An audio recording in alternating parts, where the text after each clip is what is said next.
Hello বন্ধুরা, আমি দীপক, আপনারা দেখছেন ডিটেক। চলেন তাহলে শুরু করি।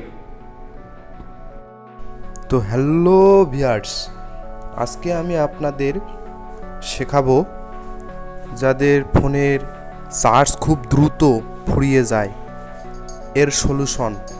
এই কাজগুলো করলে যে ফোনের চার্জ একদিন ব্যাকআপ পেতেন সেই ফোনের চার্জ 2 দিন ব্যাকআপ পাবেন।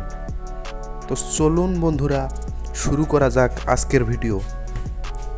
তা এই কাজটা করার জন্য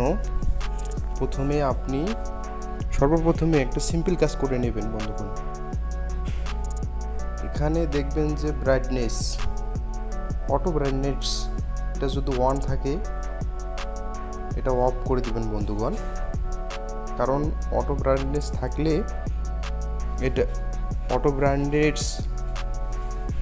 অটোমেটিকলি যখন যেটা আলোর প্রয়োজন সেটা লাগে না, অথচ দেয়, এর কারণে আমাদের চার্জ বেশি যায়। তাই অবশ্যই অফ করে যেটুকু লাগে এটা ইউজ করবেন বন্ধুগণ। দ্বিতীয়ত সেটিং বন্ধুগণ, লোকেশন অন আছে নাকি, এগুলো অন থাকলে ডাটা প্লাস চার্জ দুইটাই বেশি কাটে।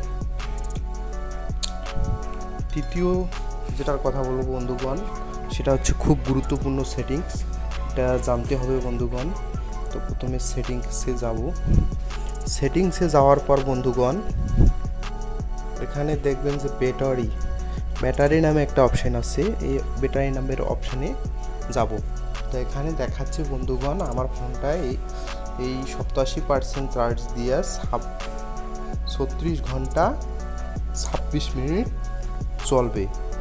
তা এখানে নিচেই দেখতে পাচ্ছেন বন্ধুগণ অন ব্যাটারি সেভার, এই ব্যাটারি সেভার অপশানটি অন করে দেবেন বন্ধুগণ। তো দেখতেই পাচ্ছেন অন করে দিতে আমার ব্যাটারিতে অন্যরকম একটা কালার চলে এসছে বন্ধুগণ। এখন ব্যাটারিটা আমার সেফ। দেখেন বন্ধুগণ, এই চার্জে আমার 56 ঘন্টার 4 মিনিট চলবে বন্ধুগণ। তারপরে দেখতে পারবেন বন্ধুগণ নিচে যে কোথায় আমার চার্জ বেশি বর্ন হইতেছে। তো দেখতে পাচ্ছেন বন্ধুগণ, ক্যানস্টোরি, অ্যান্ড্রয়েড সিস্টেম, এগুলোতে আমার বেশি চার্জ বর্ন হইতেছে। তো অবশ্যই বন্ধুগণ এই কাজটি করবেন, তাতে আপনার ফোনের চার্জ আরও বেশি থাকবে।